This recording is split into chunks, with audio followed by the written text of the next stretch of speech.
ஒரு புத்தக திருவிழா தர்மபுரியில் 2025 நடப்பதில் எனக்கு மட்டற்ற மகிழ்ச்சியும் பெருமையும் சொல்லி மாட்டாது.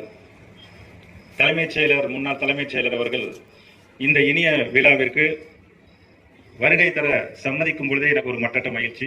நாங்கள் அவர் அழைத்த போது, ஏன்னா என்னுடைய மிகவும் மதிப்புக்குரியவர். மாவட்ட ஆட்சியராக சேர்ந்த உடனே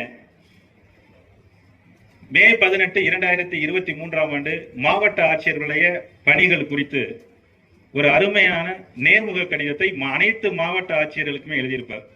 ஒரு 8 தலைப்புகளுக்கு கீழ் குறைதீர் கூட்டம்னா என்ன, கள ஆய்வுனா என்ன, எப்படி களப்பணி செய்யணும், மக்கள் பிரதிநிதிகள் குறித்து, பொதுவான சேவைகள் குறித்து அழகா, எளிமையா, சிறப்பா ஒவ்வொரு மாவட்ட ஆட்சியர்களும் பின்பற்றக்கூடிய ஒரு நல்ல விஷயம். அதற்கு மிக்க நன்றி நான் இந்த மேடையில் அவருக்கு தெரிவிச்சே ஆகணும்.